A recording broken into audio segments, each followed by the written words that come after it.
ऐसे tips share करने जा रही हूँ जो रिलेटेड है कि आपको क्या नहीं करना चाहिए, क्योंकि क्या नहीं करना चाहिए वो आपसे कोई शेयर नहीं करता है। और वही मैं आपसे शेयर करने जा रही हूँ कि कौन से फैक्टर्स में आपको कंट्रोल करने चाहिए और कौन से फैक्टर्स आपको नहीं करने चाहिए।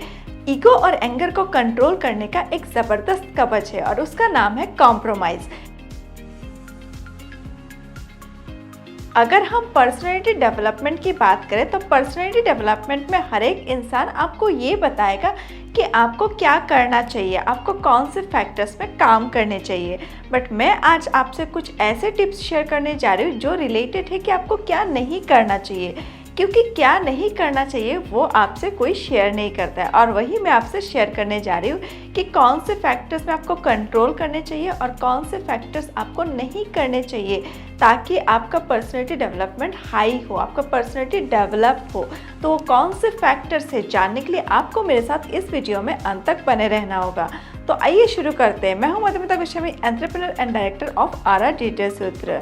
तो हम बात कर रहे थे कि ऐसे कुछ फैक्टर्स हैं जिनको हमें नहीं करना चाहिए, जिनको हमें अवॉइड करना चाहिए, ताकि हम अपने पर्सनैलिटी को डेवलप कर पाए और हम एक बेटर पर्सन बन पाए। क्योंकि हम चाहते हैं कि हमारे सराउंडिंग, हम जहाँ पे भी जाए वहाँ पे अपना एक पॉजिटिव छाप छोड़े, हमारे थ्रू लोग पॉजिटिव वाइब्स फील करें, जिसके थ्रू हमारी पर्सनैलिटी बेटर हो और लोग हमें देखते ही बोले कि ये इंसान बहुत अच्छा है, बहुत बेटर है। हमारे लाइफ के ऐसे दो फैक्टर्स हैं जिनमें हमें कंट्रोल करने चाहिए अगर हम अपने पर्सनैलिटी को बेटर बनाना चाहते हैं, अगर हम एक बेटर पर्सनैलिटी के पर्सन बनना चाहते हैं, ऑलराउंडर हम बेटर बनना चाहते हैं। और वो दोनों फैक्टर्स हैं, एक है एंगर और दूसरा है आपका ईगो।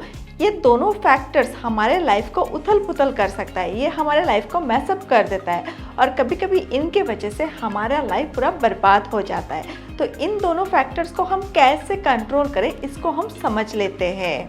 एक्चुअली ये दो फैक्टर्स है, एंगर एंड ईगो, अलग अलग फैक्टर्स है, बट अगर हम बात करें तो दोनों ही इंटर रिलेटेड है, एक दूसरे के साथ रिलेटेड है। क्योंकि अगर आपके पास ईगो है, अगर आप किसी चीज़ में ईगो दिखाते हैं तो आपके अंदर एंगर भी होगा।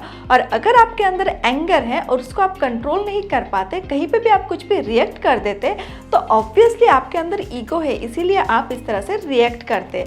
तो दोनों ही चीज़ इंटर रिलेटेड है, दोनों को हम डिफरेंशिएट नहीं कर सकते, दोनों को हमें एक साथ ही समझना होगा। तो अगर हम एंगर की बात करें तो अगर आप बातों बातों में रिएक्ट करते, आप किसी भी बात में एंगर मतलब गुस्सा दिखाते, तो इससे कोई भी इंसान आपको पसंद नहीं करेगा। आपके एंगर के वजह से आप लोगों के मन में अपने लिए डर पैदा कर सकते हैं, बट डर पैदा करने से उससे आप सम्मान पैदा नहीं कर सकते, रेस्पेक्ट पैदा नहीं कर सकते। और रेस्पेक्ट तभी पैदा होता है जब लोगों के मन में आपके प्रति पॉजिटिव वाइब्स, पॉजिटिव फीलिंग पैदा हो। और पॉजिटिव फीलिंग ऑब्वियसली आप गुस्से से पैदा जोर ज़बरदस्ती नहीं कर सकते। तो आपको एकदम कीप एंड कम रहना पड़ेगा, आपको मैच्योर बिहेव करना पड़ेगा, तभी आप अपने लाइफ में अपने आप को बेटर कर सकते हैं और लोग भी आपको देख के बोल सकते हैं कि ये इंसान बहुत बेटर है, ये बहुत मैच्योरली बिहेव करता है। क्योंकि अगर हम बातों बातों में गुस्सा दिखाते हैं, अपने एंगर को कंट्रोल करना हमें नहीं आता है, तो लोग हमें देख के ही समझ जाते हैं ये इंसान तो इमेच्योर है, इसको कुछ नहीं पता है, इसको किसी चीज़ का एक्सपीरियंस ही नहीं है। इस तरह के सर्टिफिकेट लोग हमें दे देते हैं। तो अगर हमें अपने आप को बेटर रिप्रेजेंट करना है तो सबसे पहले हमें अपने एंगर को कंट्रोल करना होगा। और अगर हमने अपने एंगर को कंट्रोल कर लिया तो ईगो अपने आप कंट्रोल हो जाएगा। क्योंकि अगर आप मैच्योर बिहेवियर दिखाएंगे, अगर कीप एंड कम वे में आप रिएक्ट करेंगे, तो उससे आपका ईगो आएगा ही नहीं। आप चीज़ों को ऐसे टेकन फॉर ग्रांटेड लेंगे। कभी कभी आप सिचुएशन वाइज ऐसा सोचेंगे, चलो ऐसा हो गया तो हो गया, मैं आगे से चल के उस चीज़ को रिसॉल्व कर देता हूँ। आप हमेशा सल्यूशन पे काम करेंगे, आप ध्यान देंगे कि सल्यूशन मैं कैसे कर सकता हूँ, ना कि इस चीज़ को मैं मैसअप कैसे करूँ।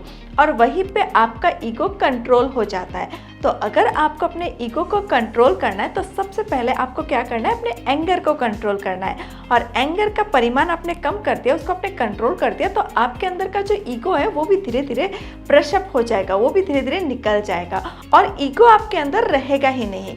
ऐसे बहुत से लोग हैं जो एकदम कीप एंड कम वे में रिएक्ट करते हैं, वो चीज़ों को टेक एंड फॉर ग्रांटेड लेते हैं जहाँ पे सिचुएशन जैसा होता है। ऐसा नहीं कि वो अपने सेल्फ रेस्पेक्ट को दाव पे लगा के एकदम नीचे झुक जाते हैं, ऐसा बिल्कुल भी नहीं है। ऐसे जो लोग मैच्योरली बिहेव करते हैं, वो चीज़ों को कैसे बैलेंस वे में चलाना है वो जानते हैं। और अगर आपने ये ट्रिक सीख लिया, आप चीज़ों को बैलेंस वे में चलाना सीख गए, तो आप अपने एंगर, अपने गुस्सा और अपने ईगो दोनों को कंट्रोल कर सकते हैं, और जिससे आपकी पर्सनैलिटी बेटर हो सकता है। ईगो और एंगर को कंट्रोल करने का एक ज़बरदस्त कवच है और उसका नाम है कॉम्प्रोमाइज़। कहीं कहीं पे अगर आप थोड़ा सा कॉम्प्रोमाइज़ कर देते हैं तो सिचुएशन बैलेंस्ड हो सकता है, बट अगर आप थोड़ा सा कॉम्प्रोमाइज़ नहीं करते, अगले वाले को थोड़ा सा चांस नहीं देते और सिचुएशन को आप बेटर करने की कोशिश नहीं करते, तो सिचुएशन मैसअप हो जाता है और मिसअंडरस्टैंडिंग क्रिएट हो जाता है। और मिसअंडरस्टैंडिंग से सिचुएशन कभी भी रिसॉल्व और सोल्यूशन में नहीं जाता है, हमेशा वहाँ पे प्रॉब्लम ही क्रिएट होता है। तो आपको अगर प्रॉब्लम क्रिएटर नहीं बनना है, तभी आप पर्सनैलिटी डेवलप कर सकते हैं और आप एक बेटर पर्सन बन सकते हैं। और अगर आप हमेशा प्रॉब्लम क्रिएटर बनते हैं तो लोगों के मन में आपके प्रति एक चिड़चिड़ा भाव पैदा हो जाता है, और जिससे कभी भी आप उनके नज़र में रेस्पेक्ट गेन नहीं कर सकते। और अगर आप रेस्पेक्ट ही गेन नहीं कर सकते तो आप लोगों के नज़र में अच्छे इंसान, भले इंसान कैसे बनेंगे, और आप अपने खुद के नज़र में भी वहाँ पे अच्छे इंसान, भले इंसान नहीं बन पाएंगे। क्योंकि at the corner of your heart if you think that what you have done is right और रॉन्ग, तो आपको समझ में आएगा कि मैंने जो किया है वो कहीं ना कहीं रॉन्ग ही था, मैंने रॉन्ग बिहेवियर दिखाया है, कहीं पे मैंने गुस्सा कर दिया, कहीं पे मैंने ईगो दिखा दिया, वो रॉन्ग ही था। हो सकता है वो मेरे लिए रॉन्ग नहीं था, बट दूसरे इंसान को मैंने उससे हर्ट किया है। तो अगर आप किसी को हर्ट कर रहे तो ऑब्वियसली आप कुछ अच्छा नहीं कर रहे, आप बुरा ही कर रहे। तो इस तरह से आप बेटर पर्सन नहीं बन सकते। इवन तो अगर आपको अपने आप के लिए भी बेटर पर्सन बनना है ना, तो उसके लिए भी आपको एंगर और ईगो इन दोनों को कंट्रोल करना होगा। इन दोनों को कंट्रोल करने से आप अपने आप में ही सेटिस्फाई रहेंगे कि मैंने कभी किसी के साथ कुछ गलत बिहेवियर नहीं दिखाया है, और वही आपके मन में संतुष्टि पैदा करेगा और उसी से आप रिलैक्स रहेंगे, उसी से आप खुश रह पाएंगे। पर्सनैलिटी डेवलपमेंट का सिर्फ ये मतलब नहीं है कि आप बाहरी दुनिया को दिखाने के लिए, आउटर वर्ल्ड को दिखाने के लिए अपने आप को बेटर साबित करें। बाहरी दुनिया को मतलब आउटर वर्ल्ड को दिखाने के लिए तो आप दिखावा भी कर सकते हैं, क्योंकि वहाँ पे आप कम टाइम देते हैं, बट आप अपने आप के साथ सबसे ज़्यादा टाइम स्पेंड करते हैं। तो अगर आपको रियलिटी में अपनी पर्सनैलिटी को डेवलप करना है तो आपको अंदर से अपने इनर थॉट के ज़रिए बेटर पर्सन बनना पड़ेगा। अपने आप में आपको कोई गिल्ट फील नहीं होना है कि कुछ भी मैंने गलत किया हो। अगर आप गिल्ट फील करते तो आप बेटर पर्सनैलिटी कभी भी बन नहीं सकते हैं। पर्सनैलिटी डेवलपमेंट सिर्फ और सिर्फ हमारे प्रोफेशनल लाइफ के लिए यूज़फुल है ऐसा बिल्कुल भी नहीं है। हम अपने पर्सनल लाइफ, अपने सोशल लाइफ, हर एक लाइफ को, हर एक कैटेगरी को अगर हम स्मूथ वे में चलाना चाहते, अगर हम चाहते कहीं पे भी हमारा कुछ मैसअप ना हो, तो उसके लिए हमें अपने पर्सनैलिटी को बेटर करना पड़ता है। और हमारे पर्सनैलिटी जब बेटर होता है तो सब कुछ अच्छा होता है, सब कुछ बेटर दिखता है हमें। और अगर हमारे इर्द गिर्द सब कुछ अच्छा हो रहा है, बेटर हो रहा है, तो हम रिलैक्स रहते हैं, जिसके वजह से हमारे हेल्थ इश्यूज़ में भी कोई प्रॉब्लम नहीं आते, हमारा हेल्थ एकदम बढ़िया रहता है। तो पर्सनैलिटी सिर्फ आपके professional life, personal life, social life ही नहीं, आपके हेल्थ को भी अच्छे रखने में आपको मदद करता है। क्योंकि आपका पर्सनैलिटी बेटर है, आप मैच्योरली बिहेव कर रहे हैं, आप अपने एंगर को कंट्रोल कर रहे हैं, आप ईगो नहीं दिखा रहे, आप एकदम अपने आप को फ्लैक्सिबल रखे हैं। अगर आप अपने आप को फ्लैक्सिबल रखते हैं तो आप किसी भी सिचुएशन में आराम से निकल के आ सकते हैं, कोई भी मैसअप वाला सिचुएशन को भी आप रिसॉल्व कर सकते हैं, और जिससे आपका डिप्रेशन नहीं होता है, जिससे आपका एंजाइटी नहीं होता।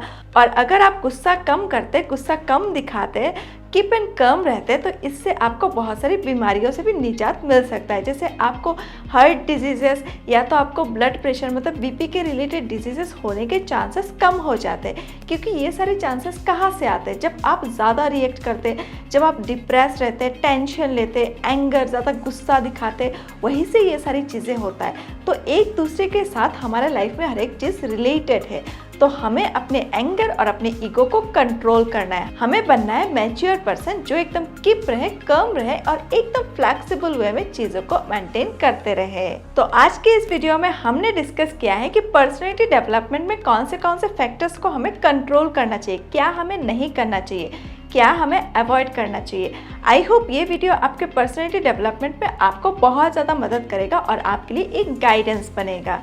तो तो अगर आपको इस तरह से पर्सनैलिटी डेवलपमेंट के रिलेटेड और भी वीडियोस हमारे चैनल पे देखना है तो आप हमारे चैनल को सब्सक्राइब करके बेल आइकन को हिट कर दीजिए ताकि अपकमिंग कोई भी वीडियो पर्सनैलिटी डेवलपमेंट के रिलेटेड आपसे मिस ना हो। और हाँ, अगर आपको इस वीडियो से कुछ वैल्यू मिला है तो इस वीडियो को अपने अपनों के साथ ज़्यादा से ज़्यादा शेयर करिए। और शेयर करने के लिए आप फेसबुक एंड व्हाट्सएप स्टेटस का मदद ले सकते हैं, क्योंकि शेयर करने से नॉलेज बढ़ता है। तो मिलते हैं एक नेक्स्ट वीडियो में, तब तक के लिए सीखते रहिए, आगे बढ़ते रहिए। धन्यवाद।